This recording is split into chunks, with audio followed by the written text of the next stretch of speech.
गायत्री महामंत्र एक बार मेरे साथ दोहराओ।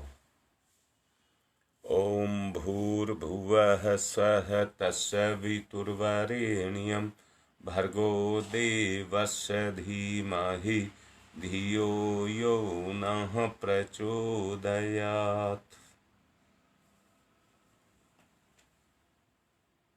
2 दिन से मैं आपको साधना की तरफ लेकर के चलता चला जा रहा हूं और उम्मीद करता हूं कि जैसा बताया गया था आपने वो किया होगा।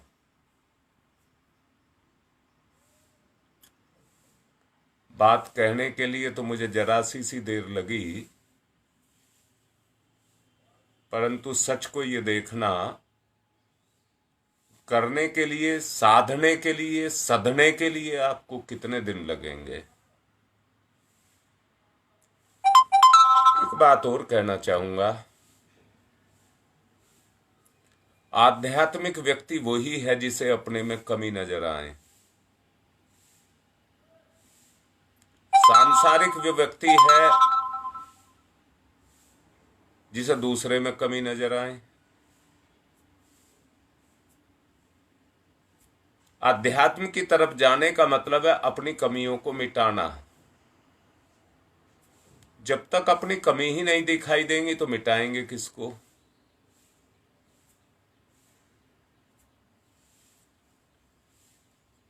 मैंने आपको अब से 2 दिन पहले एक साधना कराई थी जिसमें मैंने आपको अपने से अलग होने के बारे में कहा था कि आप अपने आप को अपने आप से अलग कर लीजिए। वैसे एक सच्चाई मैं आपको कहना चाहूंगा, परम पिता परमेश्वर की जो सर्वोच्च से सर्वोच्च सत्ता है, हम सब भी वही हैं। हम में कोई अंतर नहीं है। अगर हम एक होना चाहते हैं तो पहले हमें अलग होना होगा और अलग होकर के हमें अपने आप को समझना होगा और अपने आप को समझने से ही हमें हमारी सही जानकारी होगी और उस जानकारी के होने से जो हमें चीजें एक नहीं होने देती, फिर उन्हें हम अपने से अलग करेंगे। अगर वो चीजें मुझ में से निकल गई तो मैं वो ही हूं जो भगवान से अलग हुआ हूं। यानी कि मुझ में और भगवान में कोई अंतर है तो वो इसलिए है कि मुझ में कमियां हैं, वरना साक्षात नारायण हूं मैं। कल के प्रवचन में भी आपको बताया गया था, गुब्बारा छोटा सा होता है पर जब हवा भरी जाती है तो फूल करके बड़ा हो जाता है। पूरा ब्रह्मांड सकोड़ करके भगवान ने हमारे अंदर रख दिया, यानी कि सुकड़ा हुआ ब्रह्मांड सब हमारे अंदर है। जो ब्रह्मांड में गुण है वो हम में भी गुण है। ब्रह्मांड में जो गुण काम कर रहे हैं वो प्रकृति के काम कर रहे हैं। अब प्रकृति 3 तरह की होती है। इलाज करने वाले वैद्य, जो हमारा आयुर्वेद है, आदि वादी खादी, प्रकृति के 3 तरह की प्रकृति को मानता है और उसी के अनुसार वो इलाज करता है। होम्योपैथिक सतोगुण, रजोगुण और तमोगुण को आधार मानता है और एलोपैथी कीटाणुओं को, विषाणुओं को आधार मानती है। ये इनके आधार हैं जिनके आधार पर इलाज किए जाते हैं। ये तो मैंने शरीर की बात की है, परंतु मैंने एक बात कही है, प्रकृति तीन तरह की है, सत रज और तम। सत रज और तम। मैंने 2 दिन पहले जो आपको ध्यान कराया था उसमें एक बात कही थी कि आप अपने से अलग होइए। ये मेरा शरीर पड़ा हुआ है जिसकी मैं आंख, नाक, मुंह, कान, सिर, बाल सब देख रहा हूं, पर मैंने ये देखा कि ये मेरा मुंह है, इस मुंह में थूक भी है और कप भी है। अब बताओ इस थूक में और कप में कौन बैठा हुआ है? इस जीभ में सत्य भी है, ये व्यक्त करती है, अनुभव भी करती है, अर्थात इसकी अनुभूति और अभिव्यक्ति भी है। पर इनके पीछे जो अनुभूति अभिव्यक्ति है वो किसकी है? उस अनुभूति और अभिव्यक्ति में मैं ही तो बैठा हुआ हूं, वो मेरी ही तो है। अब मैं बैठा हूं कहां? इससे अभिव्यक्त हो रहा हूं, मुंह से। इसमें अंदर देखो, कप और थूक भरा हुआ है। अब वो किस कारण भरा हुआ है? भाई ईमानदारी से सोचना, क्या संसार के भोग पदार्थों के प्रति मेरी रुचि है कि नहीं है? उसी में से जो गंदगी पैदा हुई है वो कप और थूक है। अगर आप अपनी उस रुचि को हटा लें तो रजोगुण, जो आप में रजोगुण आ गया, वो शुद्ध होता चला जाएगा और सतोगुण में कन्वर्ट हो जाएगा। अगर आप अपने आप को शुद्ध करना चाहते हैं, देखो भाई, शरीर में है, शरीर के बगैर हम कुछ नहीं कर सकते। शरीर में रह करके ही कर सकते हैं। तो क्या कर सकते हैं? रजोगुण को छोड़ना है। उसके लिए आपको भोजन पर प्रतिबंध लगाए गए, स्वाद पर प्रतिबंध लगाए गए। शरीर तो प्रकृति ने बनाया है, प्रकृति के अनुसार ही चलेगा। अगर शरीर रहेगा तो कफ भी रहेगा, थूक भी रहेगा। परंतु मेरी अनुभूति और अभिव्यक्ति उससे कहीं ऊंची उठ जाएगी। एक बात और कहता हूं, हम जो भी कर्म करते हैं इस अनुभूति के आधार पर ही हम कर्म करते हैं। भोग में हमको सुख मिलता है, तो हम स्वास्थ्य नहीं देखते हैं, सुख को देखते हैं। हम स्वास्थ्य को नहीं देखते हैं, सुख को देखते हैं। और सुख को पाने के चक्कर में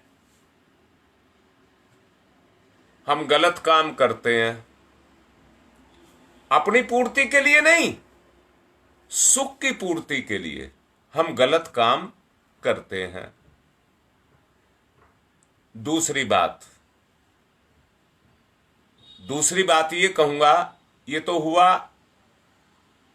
रजोगुण। अरे इस शरीर में तो मलमूत्र भी भरा हुआ है। ध्यान करो, अनुभव करो। पर मलमूत्र से मेरा लगाव नहीं है क्या?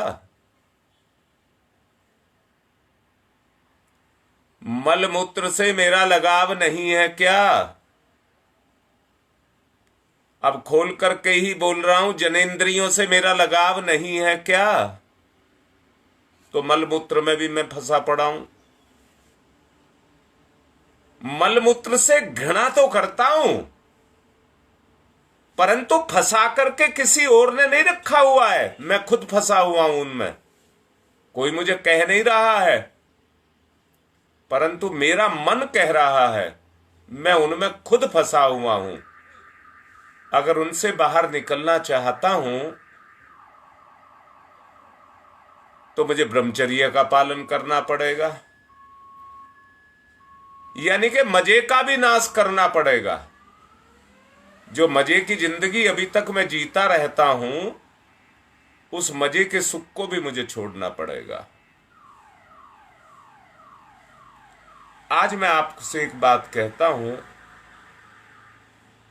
अगर आप अशुभ कर्मों को नष्ट करना चाहते हो, कर्म काटने की बात मैं आपसे कर रहा हूं, अगर अपने अशुभ कर्मों का आप नाश करना चाहते हो, भाई ध्यान की क्रिया को करना पड़ेगा। अब ध्यान की क्रिया को करना चाहते हो तो ये इंद्रियां तो जमती नहीं, इंद्रियां नहीं जमती, ये तो अपनी हट करती हैं, अपनी हट करती हैं, ये अपने अनुसार आपको चलाती हैं। भारतीय अध्यात्म विद्या के जानकारों ने 4 प्रकार के हट बताए हैं साधकों के लिए। पहला है मंत्र योग, दूसरा है हठ योग, तीसरा है लय योग और चौथा है राजयोग। ये 4 प्रकार के योग बताए गए हैं। मंत्र योग में किसी भी मंत्र का सहारा लिया जाता है और चित्त के सहारे अपने आप को एकाग्र किया जाता है। चित्त के सहारे, चित्त माने अचेतन मन, उसके सहारे अपने आप को एकाग्र किया जाता है। किसी मंत्र का उच्चारण करने और उसके अर्थ की भावना को अपने भाव में लाने से साधक का मन संसार के विभिन्न विषयों से खिंच करके एक लक्ष्य की तरफ चला जाता है। किसी बाह्य मूर्ति, चित्र या गुरु का छवि, उनका सहारा लेता है। मंत्र योग में आत्मा की परोक्ष अनुभूति करने के लिए, आत्मा की परोक्ष अनुभूति करने के लिए हमें अपने आप को अपनी चेतन सत्ता से पृथक करना पड़ता है। अपनी जो चेतन सत्ता है उससे हमको पृथक करना पड़ता है। पृथक मानकर उसकी आराधना की जाती है तो मंत्र योग भक्ति का एक रूप बन जाता है। मंत्र योग भक्ति का एक रूप बन जाता है। जब ध्यान करने वाला देह के अत्यंत घनिष्ठता को अनुभव करता है तो उतनी ही घनिष्ठता दोनों के बीच में होती हुई चली जाती है। यानी कि एकाकार किसको कहते हैं? जहां कोई भेद ना रह जाए, मैं और मेरा भगवान दोनों एक हो जाएं, उसी को घनिष्ठता कहते हैं। अपने स्वरूप को कल्पना के द्वारा पृथक करना, अपने स्वरूप को कल्पना के द्वारा पृथक करना और मंत्र योग के द्वारा उस तक पहुंचने की प्रक्रिया को पूर्ण करना, यही मंत्र का हठ योग है या इसी को मंत्र योग कहते हैं। दूसरा हठ योग है मंत्र योग में आत्मा के स्वरूप की विस्मृति रहती है, भूला रहता है, आत्मा को भूला मानता तो है कि मैं शरीर नहीं आत्मा हूं, परंतु आत्मा विस्मृति में रहती है। हठ योग में व्यक्ति प्रयत्न पूर्वक अपने आप को बाहरी विषयों से और विकारों से हटाता है, अपने आप को अलग करता है। जितने भी विषय विकार हैं, अभी आपको बताया था, थूक कप में मैं इसलिए बैठा हूं कि मेरा भौतिक भोगों के प्रति लगाव है, मलमूत्र में इसलिए बैठा हूं कि उसके साथ भी मेरा लगाव है, उसी के कारण मेरी ज्ञानेंद्रियां और मेरी कर्मेंद्रियां दोनों की दोनों अपने अपने सुख में जाकर के पड़ गई हैं, भोगवादी हो गई हैं, विषयवादी हो गई हैं, विकारवादी हो गई हैं, और वो हमारे जीवन में विकार पैदा करती हुई चली जा रही हैं। अगर विकारों को आप मिटाना चाहते हैं तो उस पृथकता को अपने अंदर धारण करते हुए, यानी कि आत्मा से पृथक प्रत्येक पदार्थ में विचार को अलग करने की जो चेष्टा है वो हठ योग कहलाती है। जिस जिस तरह जिस जिस जगह पर मन जाए उस स्थान से मन को अलग करते रहने का प्रयास करना हठ योग कहलाता है। 5 मिनट की साधना आपको करने के लिए कहा गया है, कर लीजिए, टिकेगा नहीं, परंतु अभ्यास से जैसे एक कमजोर व्यक्ति भी पहलवान बन जाता है, अगर आप साधना करेंगे तो परिवर्तन जरूर आएगा, परिवर्तन जरूर आएगा। हठ योग के द्वारा आत्मा के संबंध में सत्ता की अनुभूति होने लग जाती है, क्योंकि जब हम अपनी मनोवृत्तियों का सदा नियंत्रण करते रहते हैं तो हमें वो ज्ञान हो जाता है, हमारी वृत्तियों से पृथक कोई स्वतंत्र पदार्थ नहीं है। मतलब क्या कहना चाहता हूं, हम रस को पदार्थ में ढूंढते हैं, परंतु रस तो अपने अंदर है। मैं दूसरी बात कह रहा हूं, मैं ये नहीं कह रहा कि पदार्थ में रस नहीं है। अच्छा बताओ, पदार्थ में रस होता और आप में रस ना होता तो? मैं आपसे पूछ रहा हूं, नीम कड़वा होता है ना? ऊंट से पूछ करके देखो नीम कैसा होता है। ऊंट बड़े चाव से नीम को खाता है, उसको कड़वा नहीं लगता, क्योंकि उसमें उस तरह की ग्रंथि नहीं होती। ईश्वर ने उस तरह की ग्रंथि उस ऊंट को नहीं दी है, इसलिए वो नीम को चाव से खाता है और हमें कड़वा लगता है। अब मैं फिर से कह रहा हूं, ग्रंथियां हमारे अंदर हैं, रस हमारे अंदर पैदा होता है। वो रस, भोग के रस हमारे अंदर पैदा हुए जो हमें ललायित करते हैं और गलत काम करने के लिए मजबूर करते हैं, यानी कि प्रकृति से हट करके उन कामों को हम करते हैं। जैसे एक व्यक्ति चटोरा हो और उससे उसे बीमारी पैदा हो गई हो, परंतु वो चटोरेपन को नहीं छोड़ना चाहता, मौत को गले लगाना चाहता है। वो अपनी वृत्ति के सामने मजबूर है, अपनी ही वृत्ति के सामने अपने आप मजबूर है। मैंने अभी कहा रस पदार्थ में भी है, रस मेरे अंदर भी है, पदार्थ से मेरे अंदर का रस जागृत हो जाता है और जागृत होकर के उस पदार्थ में मुझे सुख मिलने लग जाता है।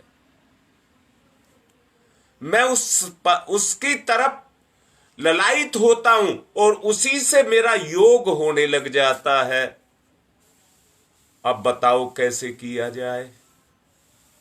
जीवन का ढर्रा तो एक वृत्ति पर चलता हुआ चला जा रहा है, उसे वो ही सब कुछ लगता है। मना करो तो हट करता है, वो कहता है यही ठीक है।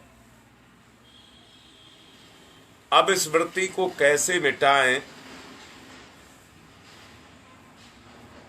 पहले पहले जब मन विषय में प्रयत्न करने पर भी नहीं हटता, उसी विषय से हठ योग का अभ्यास करने से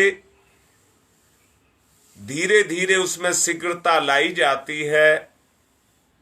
और जब शीघ्रता लाई जाती है तो मन काबू में आने लग जाता है और उस वृत्ति से हटने लग जाता है।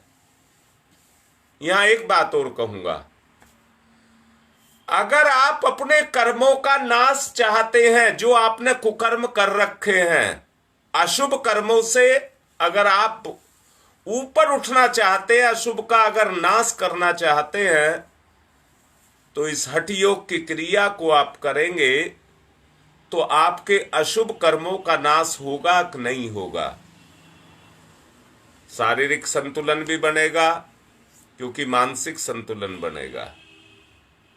मानसिक संतुलन बनेगा तो कर्मों का भी संतुलन बनेगा।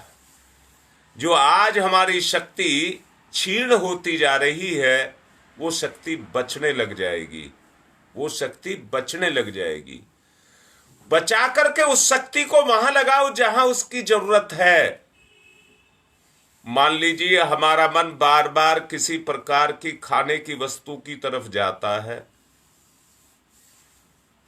हठ योग के द्वारा मन की उस वस्तु के प्रति उदासीनता पैदा करनी है। स्वामी रामतीर्थ की एक घटना बताता हूं उनके जीवन की। उन्हें सेब बड़ा प्रिय था। वे जब सेब को देखते तो उनका मन उसकी ओर सब बात भूल जाता, सारा चिंतन सेब में लग जाता।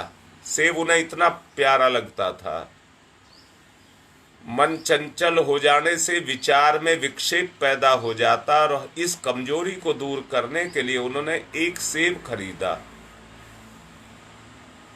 और उसे अपने पढ़ने की मेज के ऊपर रख लिया।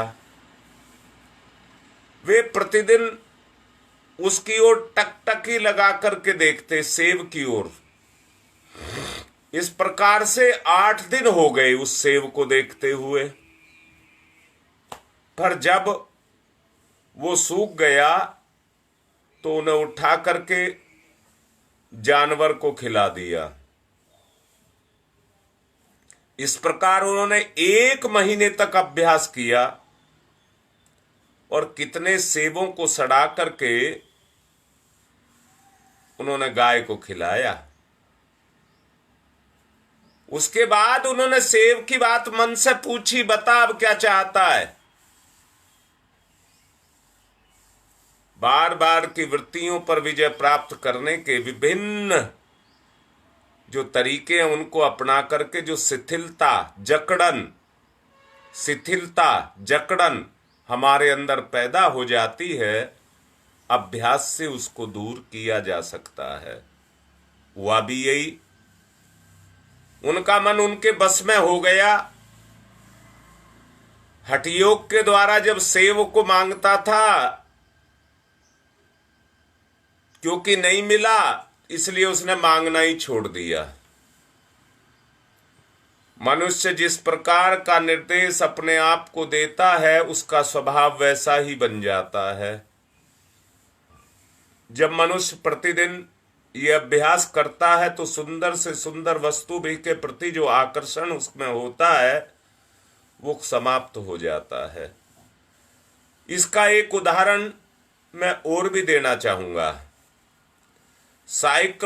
साइकोलॉजी एंड मोरन्स नाम की एक किताब में इसका उदाहरण दिया गया है। एक व्यक्ति को कोकीन खाने की आदत पड़ गई, नशा करता था और उसकी आदत पड़ गई। आदत पड़ जाने पर वो चाहता था कि मैं हानिकारक आदत को छोड़ दूं, क्योंकि उसे पता था उसके दुष्परिणाम। वो उसको छोड़ना चाहता था, पर अनेक प्रयत्न करने पर भी वह छूटती नहीं थी। वो अपने पास कोकीन नहीं रखता था, पर जब कभी कोकीन की दुकान के पास से निकलता तो अनायास ही वहां ठहर जाता और कोकीन खरीदकर खा लेता। इस लत को नष्ट करने के लिए उसने मति निर्देश का अभ्यास कराया, और वो अभ्यास में वो व्यक्ति कल्पना के माध्यम से अपने आप को उस दुकान के पास से निकालता और उसकी कुछ भी परवाह नहीं करता। उस दुकान के सामने से निकलता, पर अपने आप से उसको झुटलाने लगा, उसकी कोई परवाह नहीं करता था। उसकी याद जो उसके अंदर बसी हुई थी, धीरे धीरे करके उसकी कोकीन का जो व्यसन था वो छूट गया। किसी विचार को मन से भुलाने के लिए किसी भी एक तार होने वाली क्रिया पर ध्यान देना आपका लय योग का अभ्यास कहलाता है। लय योग यानी कि आपकी लय निरंतरता उसके अंदर लगी रहती है। उसके अंदर आपकी निरंतरता, किसकी? मन की, विचार की निरंतरता उसमें हर वक्त जारी रहती है, और जारी रहने के कारण वो आपके विचार में क्रिया करती रहती है, आपके विचार पर वो क्रिया करती रहती है। किसी विचार को मन से भिलाने के लिए ध्यान देना अथवा भीतर से आने वाली ध्वनि को मन को जगाना, लगाना, श्वास प्रश्वास की ध्वनि पर मन को लगाना, ओम की ध्वनि करना अथवा किसी बाजे की एकाकार ध्वनि में मन को लगा देना, अनेक तरह की विधियां हैं जो मन को शांत करती हैं। आत्मनिर्देश भी आत्मा को शांत अथवा उस अवस्था तक लेकर के जाता है जिसमें अपने आप को बार बार सुझाने से मैं शांत हूं, मन शांत है, ऐसा भाव करने से उसी तरह का प्रभाव हमारी चेतना में पैदा होने लग जाता है। आप लोगों से केवल एक निवेदन किया गया था, आप हठ योग करिए कि मुझे 5 मिनट अपने मन को चुप बैठाना है, यानी कि उस दिशा को बदलना है जिस दिशा में ये अभी तक मुझे लेकर के जा रहा था। पहले गिरावट को रोकना है, जब गिरावट रुक जाएगी तो उठने की तरफ चलाएंगे, फिर बाद में इसको। पहले पतन तो रुके। अर्थात मैं क्या कह रहा हूं, एक ऊंचाई तक हमारा जीवन पहुंचा है, परंतु इस जन्म को पाकर के हम भोग के चक्कर में आकर के पतन की तरफ चलना शुरू हो गए।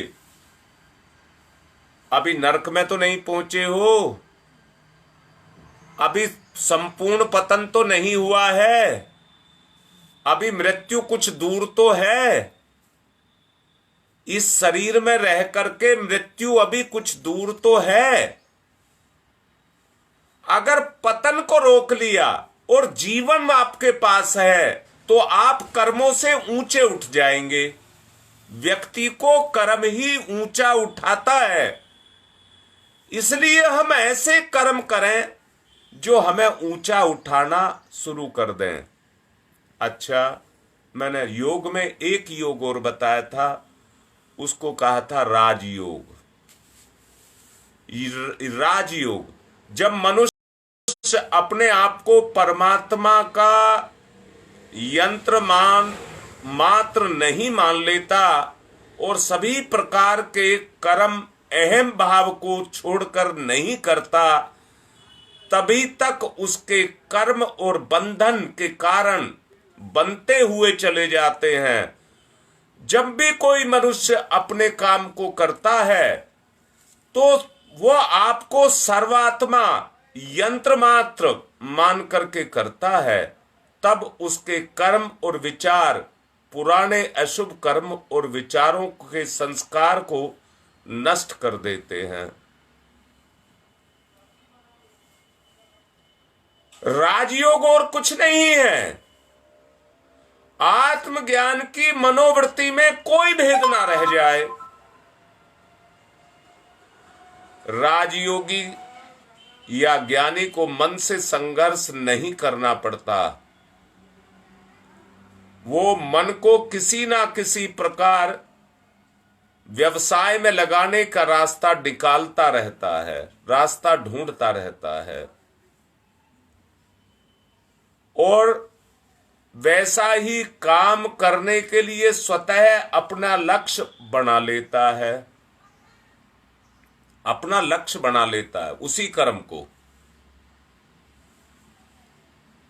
जहां दूसरे लोग बाहरी फल के लिए ललायित रहते हैं और फल प्राप्त होने पर अपने आप को भाग्यशाली मानते हैं, आत्मज्ञानी बाह्य को नहीं देखता, वह क्रिया के लिए क्रिया करता है और इस प्रकार की क्रिया का बाह्य अशुभ जो कर्म है वो शुभ में परिणत होते हुए चले जाते हैं। इस परिणाम को प्राप्त करना और उसके कार्य का उद्देश्य नहीं रह जाता। काम करने में जो आनंद आता है वही उसका लक्ष्य बन जाता है। फिर वो कर्म में नहीं फंसा हुआ होता। जो कर्म करता है वो परिणाम के चक्कर में नहीं करता है, बल्कि कर्म के द्वारा जो आनंद उसको मिलता है, परोपकार सेवा भाव जो रख करके वो कर्म को करता है, उसमें केवल उस आनंद को प्राप्त करता है जो आत्मा की अनुभूति बनकर के उसके जीवन के साथ जुड़ा रहता है। अभी मैंने कहा आज आदमी उन कर्मों को अंदर से देखना, रजोगुण और तमोगुण की बात मैंने अभी आपसे करी थी, स्वादेंद्री और जनेंद्री की बात मैंने अभी आपसे करी थी। जब हमारी वृत्तियां, मन की वृत्तियां इसमें लगी रहती हैं तो वो वृत्तियां हमें उन्हीं दुर्गुणों के अंदर लिप्त करती हुई चली जाती हैं। कर्मों का प्रभाव जीव के साथ जुड़ा है। जब कुकर्म हम करेंगे तो उसका प्रभाव हमारी चेतना पर आएगा। चेतना का स्तर उतना ही गिरता हुआ चला जाएगा। चेतना जब हल्की होती है तो ऊंची उठती है। चेतना जब हल्की होती, चेतना हल्की ही होती है, पदार्थ भारी होता है। पर जब सोच में पदार्थ आ जाता है तो वो हमारे पर बोझ हो जाता है। आप देखिए आपके मन मस्तिष्क पर कितना बोझ है, आप महसूस करिए आपके मन और मस्तिष्क पर कितना बोझ है। अगर आप महसूस करते हैं तो आपकी ही चेतना इस बोझ को हटा देना चाहती है, वो नहीं चाहती इस बोझ को अपने पास रखना। परंतु मेरा मन चाहता है, मेरा मन उसमें रस लेता है, उस बोझ को चाहता है। तो अंतर क्या रह गया? अंतर एक ही रह गया, मन के कारण अनेक तरह के विकार जो मेरे जीवन के साथ आकर के जुड़ गए, उन विकारों के कारण मैं इन बोझों से बोझिल होता हुआ चला जा रहा हूं। जो साधना अभी आपसे कराई जा रही है, जितने ईमानदार होकर के आप इसको करते चले जाएंगे, मैंने आपसे कहा है आपकी सत्ता पर, सत्ता तो आपकी ही कार्य करेगी, दूसरी नहीं, क्योंकि अपना कर्म ही अपने काम आता है।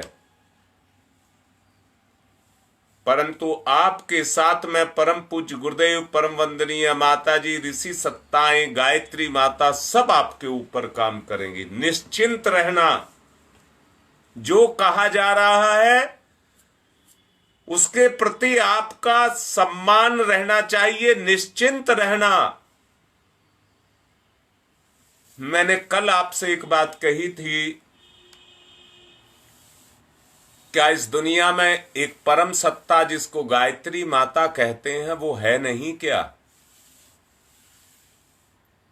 और मैंने ही आपको कहा था वो आप है, हम नहीं देख पाते पर वो हमको देख रही है।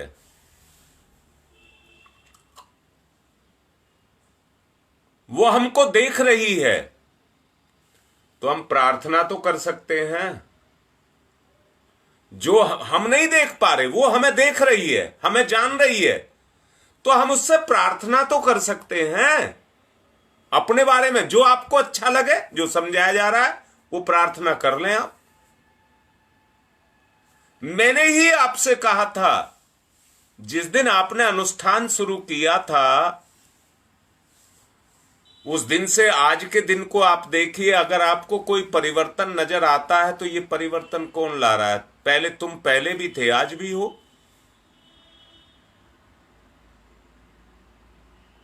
उस सत्ता के जुड़ने के बाद वो सत्ता आपकी चेतना में आ गई, उसी के कारण ये परिवर्तन आज आपको दिख रहे हैं। पहले तो जब मन किया खा लिया, जो मन किया वो कर लिया, अब तो प्रतिबंध लग गए, अब मन ही नहीं करता। अब मन ही वैसा करने के लिए नहीं करता, अंदर से अपने इष्ट के प्रति हम बंध गए,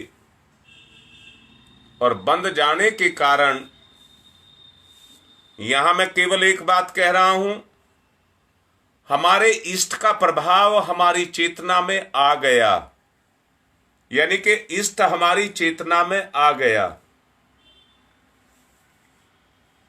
जो ज्ञान मनुष्य को आत्मनिर्देश और आत्मदर्शन के रूप में प्राप्त होता है, जिससे उसे अलौकिक शांति प्राप्त होती है, उसका दूसरे लोगों में वितरण करना भी बड़ा पुनीत कार्य है।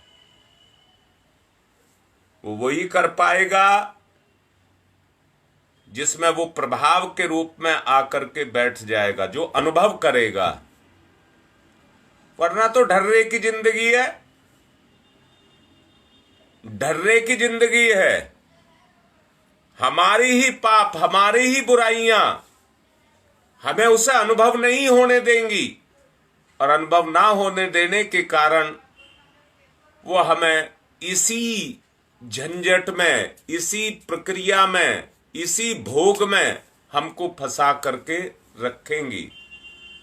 कितने साल के आप हो गए, देखिए कहां से जीवन शुरू हुआ था और बुराइयों की तरफ ही बढ़ता हुआ चला जा रहा है। सच को देखो, बुराइयां मेरे जीवन में, मेरी वृत्तियां मुझे खींच करके बुराइयों की तरफ ले जा रही हैं। मेरी सोच पर हर वक्त वो वृत्तियां बैठी रहती हैं, परंतु अंतरात्मा कहीं तो कहती है ये गलत है, कहीं तो कहती है ये गलत है। मैंने अभी कहा, शुरू में, सबसे शुरू में एक ही बात कही थी अध्यात्मवादी अपनी कमियों को ढूंढता है और संसारवादी दूसरे में कमियों को ढूंढता है।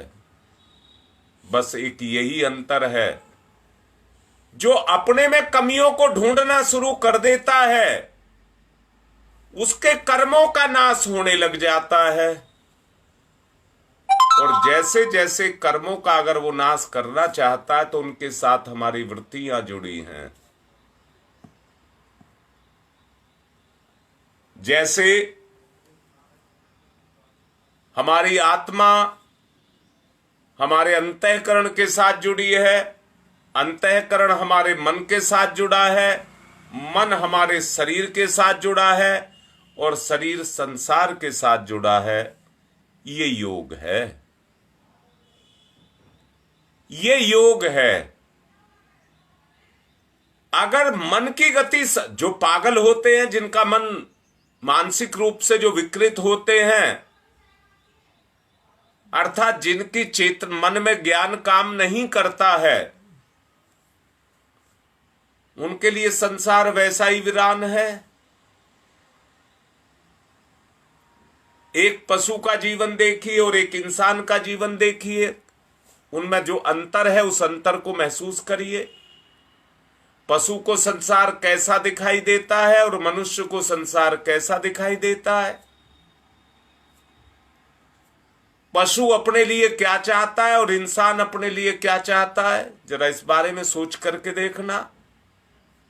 पशु बंधन नहीं चाहता और संसार को चढ़ जाना चाहता है। मनुष्य भी बंधन नहीं चाहता और अपने जीवन को, पूरे दुनिया को, संसार को नष्ट कर देना चाहता है।